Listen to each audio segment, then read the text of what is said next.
Независно дали ќе се формира нова влада и кој ќе ја формира, ВМРО ДПМН и Коалицијата за подобра Македонија нема да преговара, ниту пак ќе дозволи промена на уставниот поредок со цел двојазичност на цела територија и продолжување на мандатот на СЈО, соопштија од ВМРО ДПМН.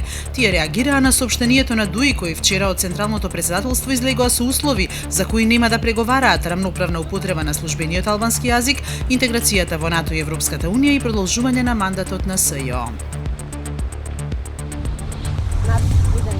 Фондацијата Отворено општество во изминатите 25 години инвестирала над 145 милиони долари во Македонија, главно пари на основачот Џорџ Сорос, но и на американските агенции, Европската унија и холандската влада.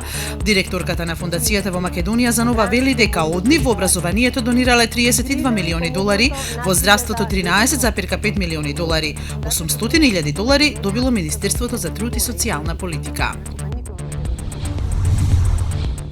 Лина Ѓорчевска мина уште една пречка во квалификациите за Австралија Open. Првиот македонски регет ја совлада Далма Галфив од Унгарија со 6-1 и 6-1 и до главниот турнир ја дели само уште една пречка, најтешката и највисоката. Тоа е швајцарката Стефани Фогел, прва носителка во женскиот дел од квалификациите за Гранд Слемот.